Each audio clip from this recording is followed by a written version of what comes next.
Paz. Amém. Bom, eu acho que a maioria está me vendo pregar pela primeira vez. Quantos estão vendo pela primeira vez? Uau! Os jovens já estão bem acostumados, então para eles não é nenhuma novidade. Para o pai é novidade, então fica assim mesmo. Mas então, vamos lá.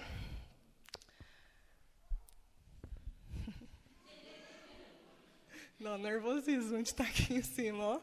Domingo à noite.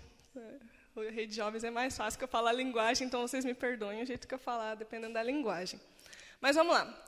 O tema da mensagem que eu quero falar é a ação é necessária para a frutificação. Quando meu pai falou que eu tinha a responsabilidade de pregar para a igreja do Japão, eu pensei, bom, Deus, o que eu vou ministrar, o que o Senhor quer que eu fale? E lendo a Bíblia, orando, vinha sempre multiplicação na minha mente, que é o ano da multiplicação, nós estamos debaixo dessa promessa. E Deus me deu uma palavra sobre frutificação, que querendo ou não tem a ver com multiplicação, só que de maneira como sementes e frutos. E essa é a primeira pergunta que eu quero fazer para você hoje. Quais são os frutos que você tem dado? O que você tem multiplicado? Eu sou jovem, mais ou menos 23 anos, e eu já tenho essa consciência, eu já penso, Deus, se eu morresse e chegasse perante Ti, o que eu ia mostrar, quais seriam os frutos que eu teria te mostrado, que eu falar, Deus, isso aqui foi meu pai que plantou, isso aqui foi minha mãe, isso aqui foi meu pai, isso aqui foi minha mãe, a igreja foi meu pai, e eu? Quais são os frutos que eu vou chegar para Deus e falar, Deus, isso aqui fui eu, foi através de mim. Então, se você, Deus me livre, mas se você chegasse perante a Deus hoje, se você morresse hoje, quais seriam os teus frutos? Porque tem gente que acha que fruto é ir à igreja todo domingo. Não, isso é algo comum, é uma responsabilidade de um cristão. Mas e o fruto que você gerou? Quantas pessoas você pregou o evangelho? Quantas pessoas foram transformadas através da sua vida? Isso são frutos. Então vamos abrir lá em Lucas, capítulo 10, versículo 25. A gente vai ver 3 exemplos de ações ou falta delas, que são necessárias para a frutificação. Lucas 10, versículo 25.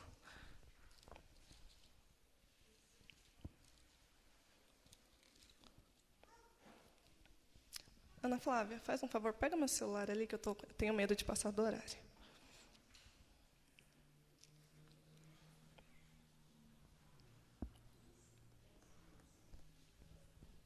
Na igreja do Japão, meu pai falou 40 minutos, eu já estava contando o relógio, deu 40, e eu ainda tinha que falar, então agora eu vou correr mais cronometrado. 8 horas, tem um tempinho legal. Vamos lá, capítulo 10, verso 25. Certa ocasião, um perito na lei levantou-se para pôr Jesus à prova e lhe perguntou, Mestre, o que preciso fazer para herdar a vida eterna? O que está escrito na lei? Respondeu Jesus. Como você a lê? Ele respondeu, ame o Senhor seu Deus de todo o coração, de toda a sua alma, de todas as suas forças e de todo o seu entendimento. E ame o seu próximo como a si mesmo. Disse Jesus, você respondeu corretamente, faça isso e viverá. Mas ele, querendo justificar-se, perguntou a Jesus, e quem é meu próximo? Em resposta, disse Jesus, um homem descia de Jerusalém para Jericó, quando caiu nas mãos de assaltantes. Estes lhe foram tiradas as roupas, espancaram-no e se foram deixando quase morto. Aconteceu de estar descendo pela mesma estrada um sacerdote. Quando viu o homem, passou pelo outro lado. Assim também um levita. Quando chegou ao lugar e o viu, passou pelo outro lado. Mas um samaritano, estando de viagem, chegou onde se encontrava o homem, e quando o viu, teve piedade dele. Aproximou-se, enfaixou-lhe as feridas, derramando nelas vinho e óleo. Depois colocou sobre o seu próprio animal, levou para uma hospedaria e cuidou dele. No dia seguinte, deu os 2 denários ao hospedeiro e lhe disse, cuide dele. Quando eu voltar, lhe pagarei todas as despesas que você tiver. Qual destes 3 você acha que foi o próximo do homem que caiu na mão dos assaltantes? aquele que teve misericórdia dele, respondeu o perito na lei. Jesus lhe disse, vá e faça o mesmo. Então, quando eu estava lendo esse texto, isso, na verdade, foi uma revelação que Deus já me deu há algum tempo atrás, eu até passei mais ou menos isso para os jovens, e esse é um primeiro exemplo de quem sabe, mas não tem ação. A pessoa sabe, mas não faz. Olha no versículo 25, e diz que, certa ocasião, um perito na lei. Então, a parábola toda é Jesus conversando com quem? Com um perito na lei. Então, ele não era um leigo. Ele não apenas lia a Bíblia ou conhecia a Bíblia. Ele era um perito. Uma pessoa que entendia, que se aprofundava na Bíblia. Então, ele ainda querendo testar Jesus, perguntou, mestre, o que eu preciso fazer para herdar a vida eterna? Aí Jesus, com a sua paciência e mansidão, perguntou para ele, o que está escrito na lei? Claro que Jesus já sabia que ele era um perito. Então, ele respondeu, ame o Senhor seu Deus de todo o seu coração, de toda a sua alma e de todas as suas forças, e ame o seu próximo como a si mesmo.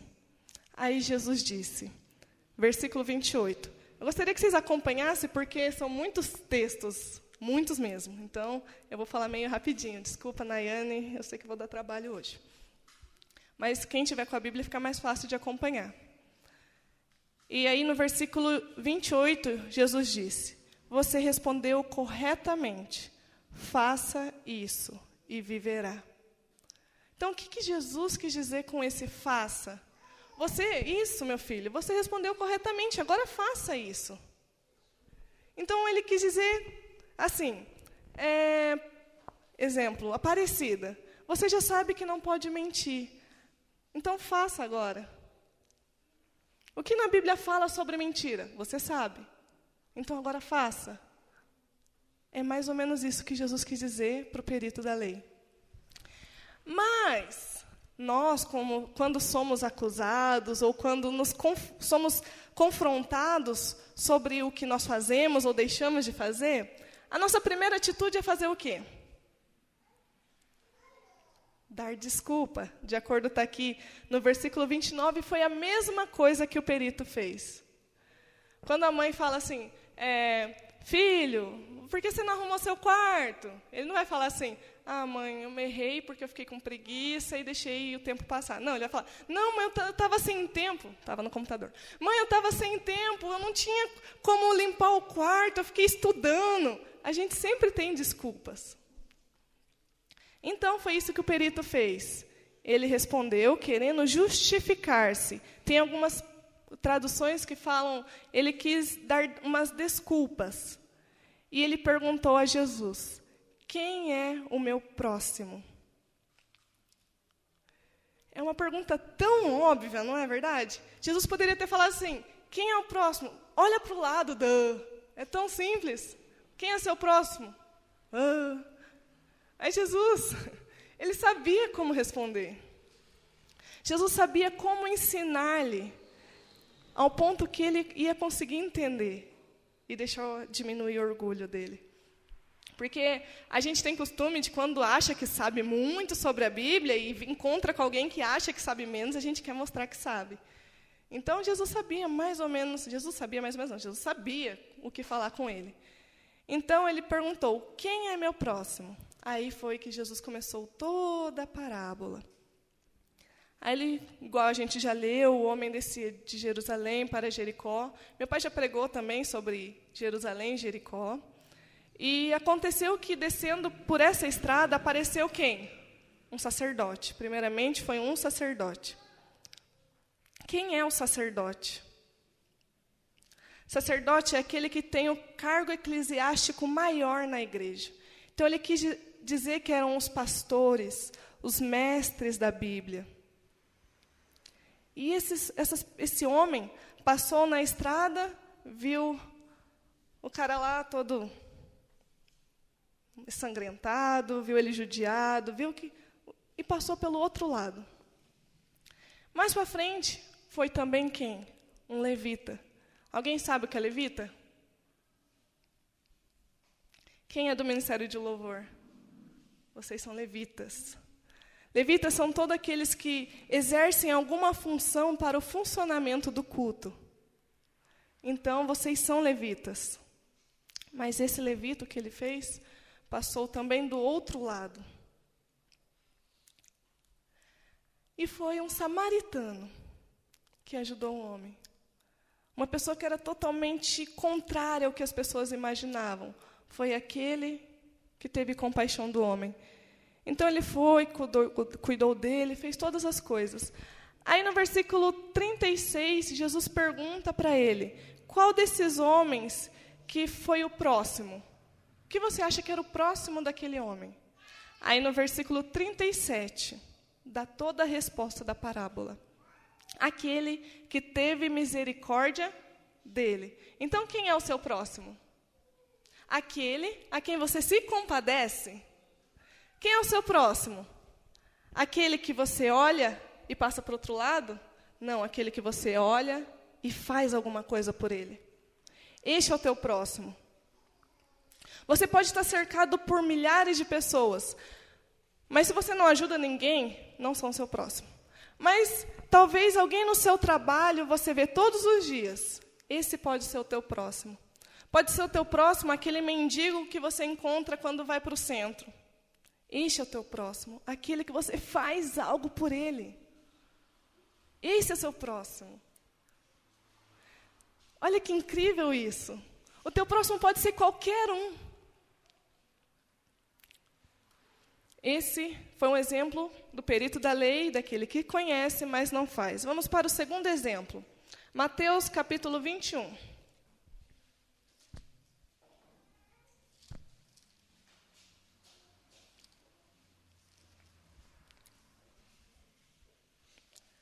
A partir do verso 28.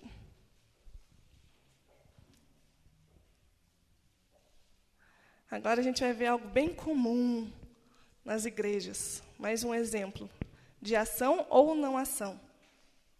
A parábola dos 2 filhos. O que acham? Havia um homem que tinha 2 filhos. Chegando ao primeiro filho, disse, filho, vai trabalhar hoje na vinha? E este respondeu, não quero. Mas mudou de ideia e foi. O pai chegou ao outro filho e disse a mesma coisa. E ele respondeu, sim, senhor, mas não foi. Qual dos 2 fez a vontade do pai? O primeiro, respondeu eles. Jesus lhes disse, digo-lhes a verdade, os publicanos e as prostitutas estão entrando antes de vocês no reino de Deus. Que pesado isso. Aqui a gente vê exemplo de pessoas, de filhos, que falam que vão fazer, mas não fazem. Como que a gente vê isso na igreja? Uma música que fala sobre eu sou teu, tu és meu, minha vida está em teu altar. Aí chega na segunda-feira, aonde que está a vida da pessoa? Só Deus sabe. São as pessoas que declaram quão grande é o meu Deus, cantarei quão grande é o meu Deus, e todos hão de ver, e faz nada. São pessoas que falam da Bíblia, são pessoas que prometem e não têm atitudes. Não adianta. Não adianta você falar que vai fazer e não faz. Então, esse foi o filho que falava, sim, meu pai, eu vou. Mas chegou na hora H que Jesus fala assim, perdoa ele deixa o orgulho falar mais alto e não perdoa. Chega na hora H que começa uma discussão com seu marido ou com seu namorado, e ele não consegue se humilhar. Aquela hora em que a mãe e o filho lá estão naquele pega-rabo e não consegue ninguém se resolver. É a hora H que a gente não deixa que as nossas atitudes sejam o que a gente tem cantado, o que a gente tem falado. Eu falo mais cantado porque na maioria dos cultos a gente mais canta do que falam. Vocês mais cantam do que falam. Então, quais são as suas atitudes perante o que você fala e perante o que você canta? Mas também vemos o outro filho que falou não, mas que na hora de fazer, ele fez. Isso é muito visível quando umas pessoas descrentes, a prostituta, o ladrão, aquela pessoa drogada que acaba de se converter. Gente, não tem nada melhor do que ver essas pessoas recém-convertidas. Porque elas estão totalmente apaixonadas por Deus e fazem tudo, não estão nem aí para o resto. E tem aquele primeiro amor queimando dentro de si, e vão lá, tudo que tem para fazer, eles vão lá e fazem. Ah, tem oração? Bora na oração. Tem vigília? Glória a Deus, vamos na vigília. Ah, tem que acordar 5 horas da manhã para orar? Vamos orar. Mas os crentes que estão na igreja há tempos são os mais acomodados. São os que menos fazem, são os que mais dão trabalho. Pode perguntar para o pastor, eu convivo bem e sei disso. Os crentes mais antigos são os que mais dão trabalhos. Normalmente a gente acha, não, são os recém-convertidos, que estão trazendo coisa do mundo. Não, porque eles estão dispostos totalmente a mudar. Agora, os crentes de anos, tem oração 6 horas da manhã. Tem, vocês estão sabendo, mas tem oração 6h30 da manhã todos os dias. Isso também é um propósito. Aí tem gente que fala, não, eu vou. Deus, eu vou na oração, 6h30 da manhã. Aí chega no outro dia, a cama fala mais alto e não vai. Passa outro dia, não, amanhã eu vou, Deus, e deixa para amanhã. Não, Deus, tudo bem. Eu prometo que amanhã eu vou, e não vai. Aí aquele que você nem imagina aparece aqui no outro dia porque decidiu vir. Então, não vale promessas, não vale palavras sem atitudes. Terceiro exemplo, Atos 3.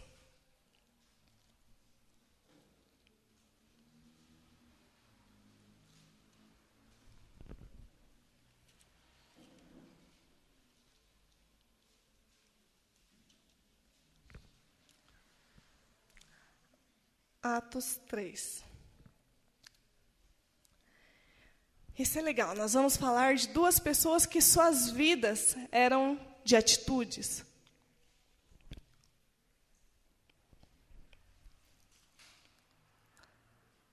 Todos acharam? Amém? Vocês estão comigo, gente? Está dando para entender? Eu falo meio rápido, né? Certo dia, Pedro e João estavam subindo ao templo na hora da oração, às 3 horas da tarde. Estava sendo levado para a porta do templo chamado Formosa, um aleijado de nascença, que ali era colocado todos os dias para pedir esmola aos que entravam no templo. Vendo que Pedro e João iam entrar no pátio do templo, pediu-lhes esmola. Pedro e João olharam bem para ele, e então Pedro disse, olhe para nós. O homem olhou para eles com atenção, esperando receber deles alguma coisa. Disse Pedro, não tenho prata nem ouro, mas o que eu tenho, isto lhe dou. Em nome de Jesus Cristo, o Nazareno, ande. Segurando-o pela mão direita, ajudou-o a levantar-se, e imediatamente os pés e os tornozelos do homem ficaram firmes. E de um salto, pôs-se em pé e começou a andar. Depois entrou com eles no pátio do templo, andando, saltando e louvando a Deus. Quando todo o povo viu-o andando e louvando a Deus, reconheceu que era ele o mesmo homem que costumava mendigar, sentado à porta do templo chamada Formosa. Todos ficaram perplexos e muito admirados com o que lhes tinha acontecido. Bom, analisando esse texto, eu não sei se vocês notaram, mas eu gosto de analisar as pequenas palavras, para que a gente possa entender todo um contexto. E aqui a gente pode ver que esse mendigo estava à porta do templo todos os dias. Todos os dias pedindo esmola.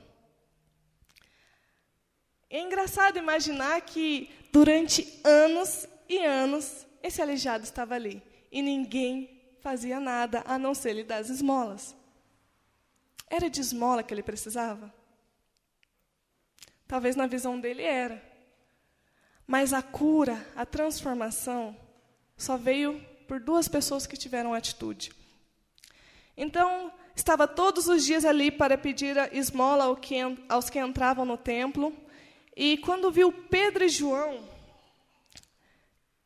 sabe o que esses 2 fizeram, Pedro e João? Olharam para o mendigo. Só que no versículo 3, não diz que Pedro e João olharam apenas para ele. Diz que eles olharam bem. Não foi apenas olhar o mendigo e passar reto. Eles olharam o mendigo e olharam bem para ele. Você sabe qual é a diferença de você ver quem está do seu lado hoje? Olha para quem está do seu lado. Bonito, isso aí.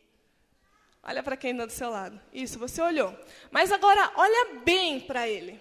Olha bem mesmo. Tem pessoas que não estão nem acostumadas a serem tão olhadas que já ficam tímidas.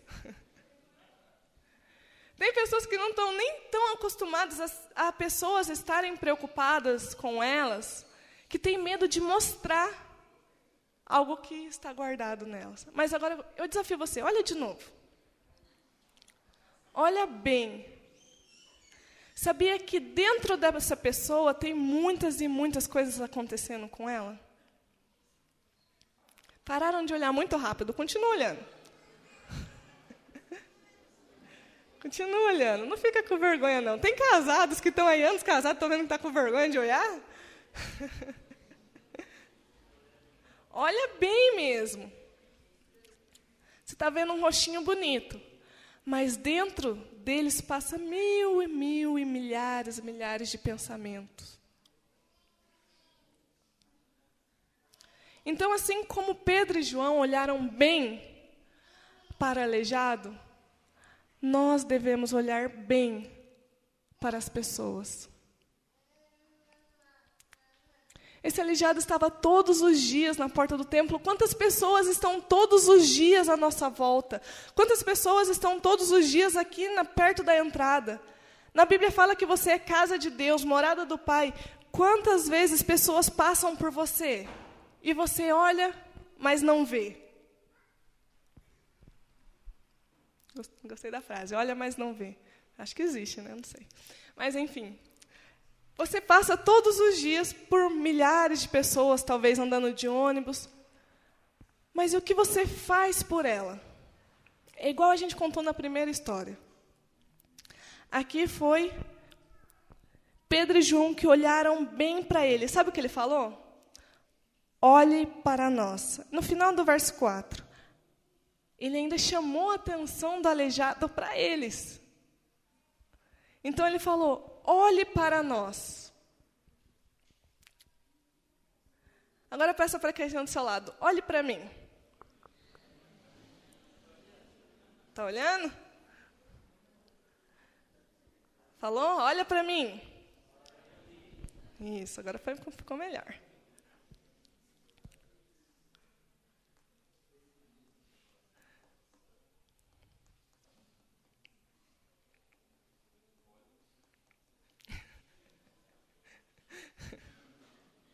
Olhou?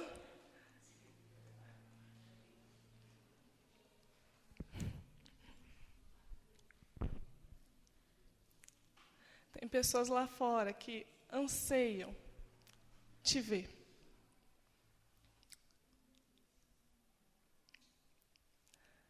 Tem pessoas lá fora que precisam te ver.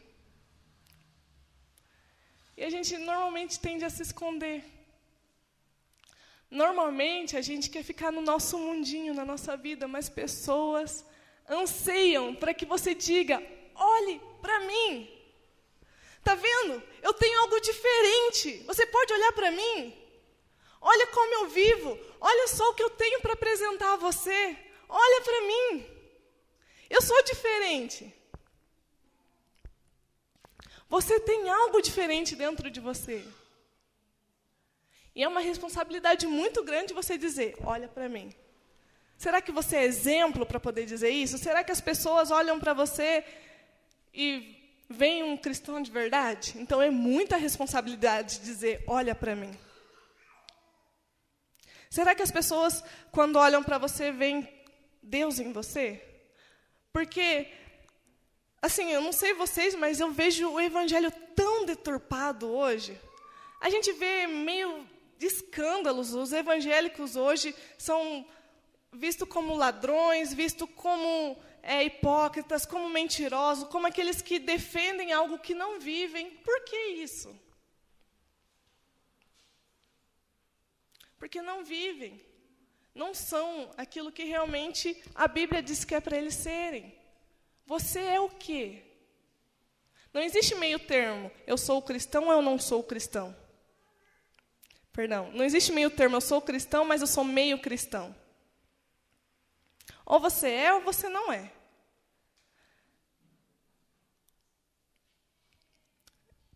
Tem uma teologia que foi inventada nos Estados Unidos há muito tempo atrás, nós estudamos isso lá no CTMDT, que foi a influência global através dessa teologia.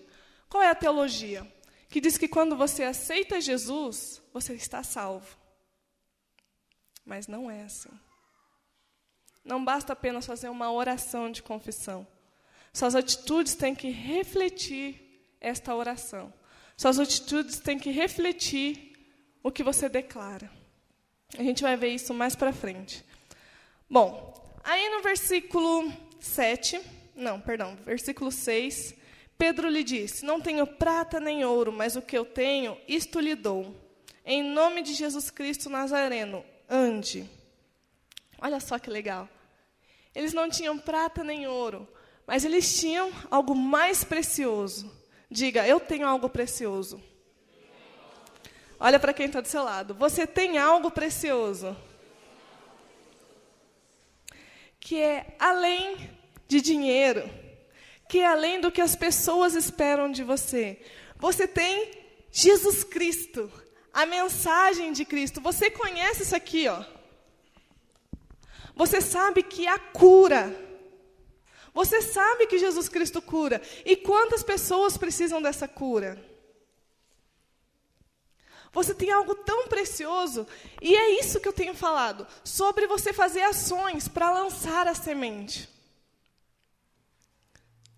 Você sabia que você é um lançador de sementes ambulante? Você não deixa de parar de lançar sementes, não, nunca. Então, ou você lança sementes boas, ou você lança sementes ruins. E quais são as sementes que você tem lançado? A gente sabe as sementes que a gente tem lançado pelos frutos. Então, quais frutos você tem dado? Se os frutos não são bons, então você não tem lançado sementes boas. Quando você acorda cedo e vai trabalhar, a primeira semente que você lança é, droga, está chovendo. Aí vai. Meu dia vai ser uma porcaria porque está chovendo e é segunda-feira, aí vai lançando semente. Aí chega para o seu colega de trabalho, você já está mal-humorado, porque é segunda-feira, eu não dormi direito, ontem o culto terminou tarde, e não sei o quê. É uma semente que você está lançando. Aí aquela pessoa vai ouvir, vai falar, nossa, que mal-humorada que ela acordou, nossa, ela foi para a igreja e está reclamando ainda. Mas aí, digamos que essa pessoa, em vez de fazer isso, ela começa a lançar sementes boas. Aí ela chega toda feliz, é segunda-feira, glória a Deus. Eu creio que muitas pessoas falam isso quando acordam.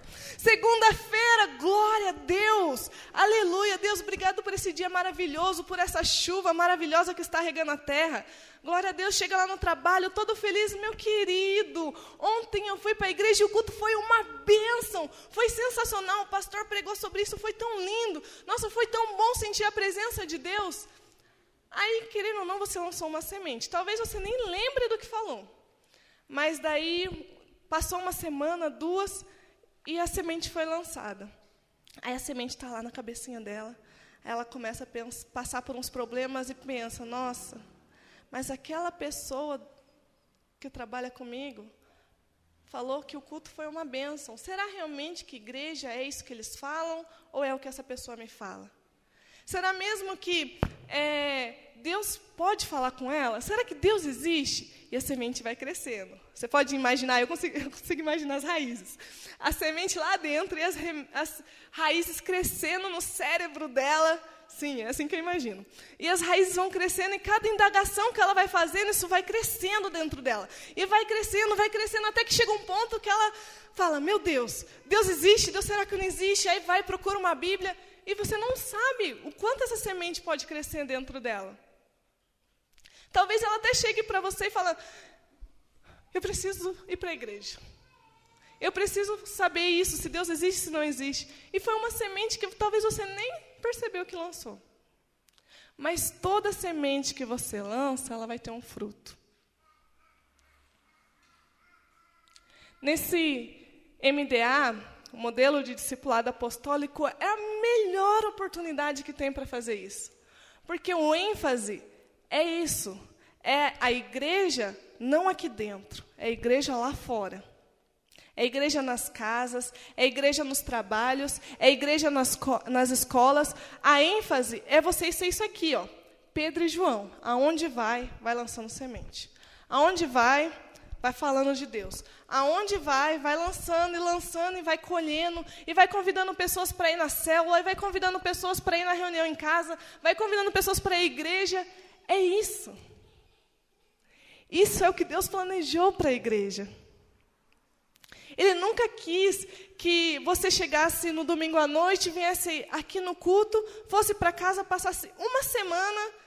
Alguns ainda leem a Bíblia, ora, graças a Deus por isso, mas tem gente que vive de domingo a domingo. Nunca foi isso o projeto de Deus. O projeto de Deus era esse, que você fosse representá-lo aonde quer que fosse. Então vamos lá, vamos continuar seguindo. No versículo 7.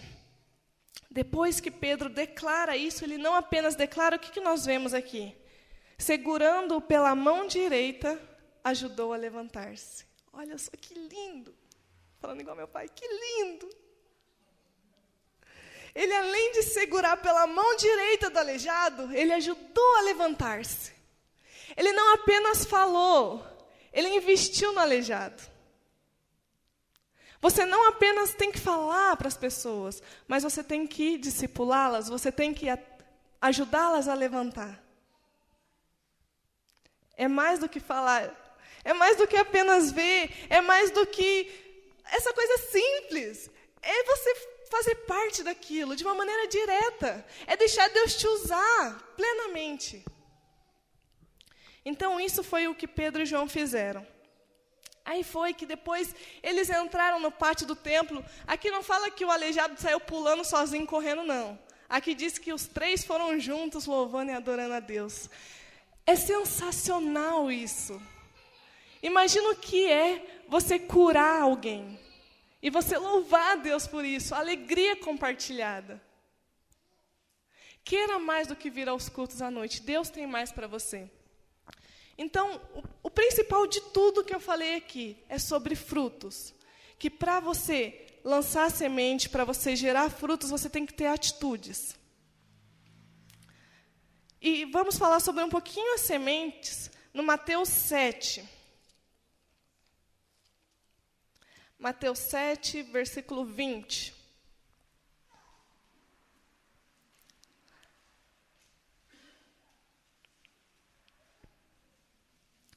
Assim, estou vendo que ainda tem folhas mexendo. Mateus 7, versículo 20.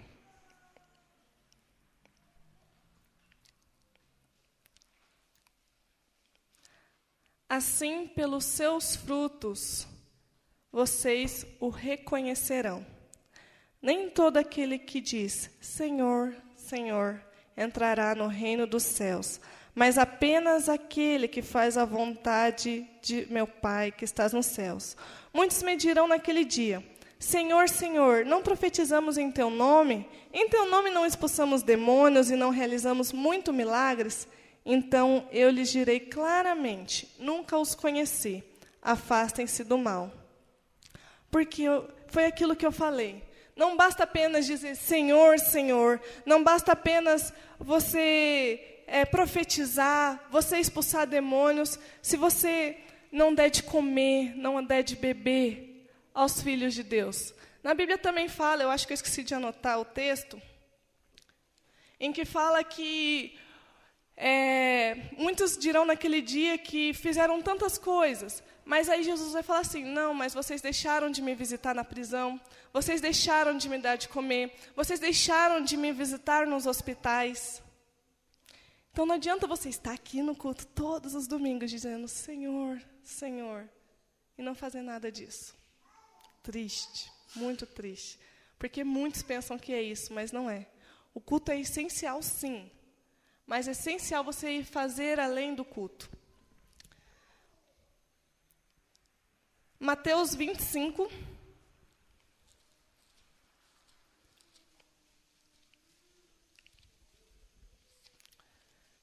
versículo 31. Lembrei do texto, gente, graças a Deus.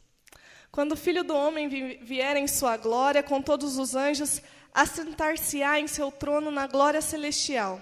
Todas as nações serão reunidas diante dele, e ele separará uma das outras, como o pastor separa as ovelhas dos bodes, e colocará as ovelhas à sua direita e os bodes à sua esquerda. Então o rei dirá aos que estiverem à sua direita: venham, benditos de meu Pai, recebam como herança o reino que lhes foi preparado desde a criação do mundo. Pois eu tive fome, e vocês me deram de comer. Tive sede, e vocês me deram de beber. Fui estrangeiro, e vocês me acolheram. Necessitei de roupas, e vocês cuidaram de mim. Estive preso, e vocês me visitaram. Então os justos lhe responderão: Senhor, quando te vimos com fome, te demos de comer, ou com sede, te demos de beber? Quando te vimos como estrangeiro e te acolhemos, ou necessitado de roupas, te vestimos? Quando te vimos enfermo ou preso e fomos te visitar? O rei responderá: digo-lhes a verdade, o que vocês fizeram a algum dos meus menores irmãos, a mim o fizeram. Olha só que lindo. É isso a essência. É isso que Deus deseja para cada um. Mais do que rituais, mais do que ir à igreja, Ele quer que você faça a diferença, que você tenha compaixão, como na primeira história, como aquele que obedece o que seu pai diz, fala assim: Deus, eis-me aqui, e faz tudo o que Ele quer. Assim como Pedro e João, que de uma maneira linda já se disporam e já fizeram. É isso que Deus quer da gente, é isso que Deus quer de você. E a igreja está entrando nesse modelo de visão que vai te ajudar a isso. Então esteja com o coração aberto para isso. Uma frase que me marcou muito no CTM foi essa aqui que minha professora Renata Arruda disse e nunca mais saiu da minha mente.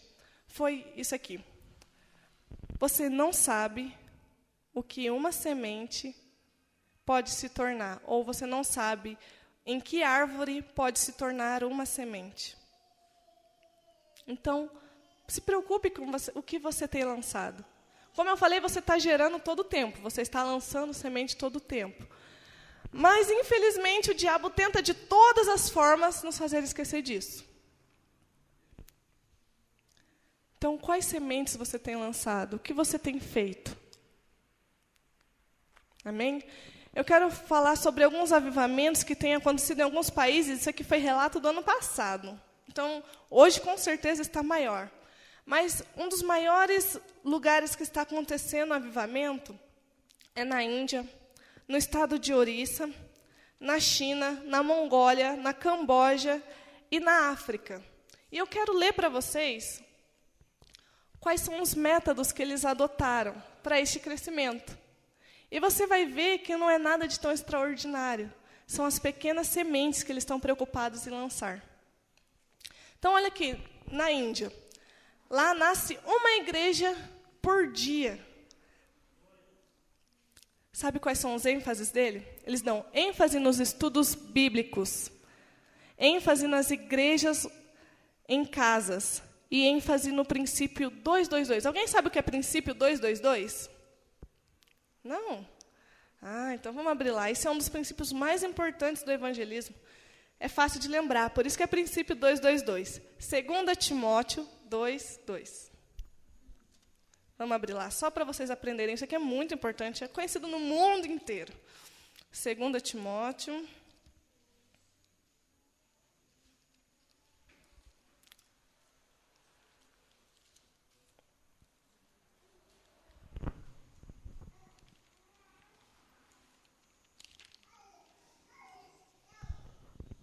Segunda Timóteo, para quem não sabe, fica lá no final. 2 Timóteo, capítulo 2, verso 2.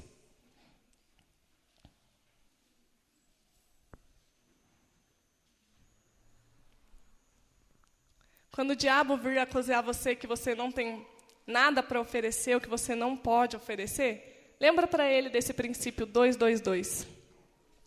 E as palavras que me ouviu dizer na presença de muitas testemunhas, confie a homens fiéis, que sejam também capazes de ensinar os outros. Então, o que é isso aqui? O que o versículo está dizendo? Vamos ler de novo?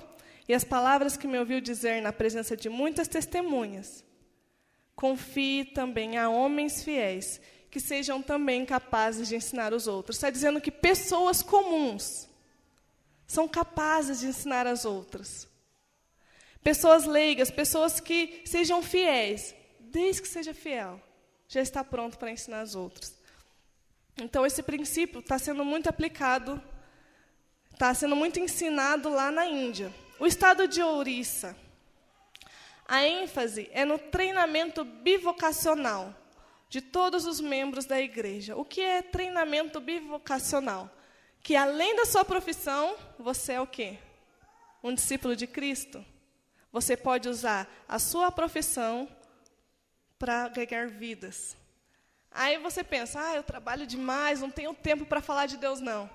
É isso que está sendo pregado em Orissa, porque Orissa é um lugar que eles trabalham muito. Então, eles dão ênfase ao treinamento bivocacional dos membros. Também há estudos bíblicos e ensinam através de técnicas agrícolas a Bíblia. Como isso eu já não sei. Mas eles aproveitam do trabalho agrícola, que é muito grande lá, para falar sobre Deus. Na China, 30 mil pessoas são batizadas por dia. E o que eles enfatizam é que tudo o que elas precisam saber e do que elas precisam fazer é depender do poder de Deus. A pessoa lá é convertida num dia, no outro já está espalhando para o máximo que sabe, o pouquinho que já aprendeu. Isso está sendo enfatizado na China. Por isso que são 30 mil por dia. Lá é a população maior também. Então, é mais fácil ainda dos evangélicos, graças a Deus, dominarem aquele país. Na Mongólia, a ênfase é no amor ao povo, a igrejas nas casas e criação de músicas próprias. Porque, quem não sabe, a Mongólia é um país que as crianças nascem cantando já. Mas o ênfase deles é na criação de músicas próprias.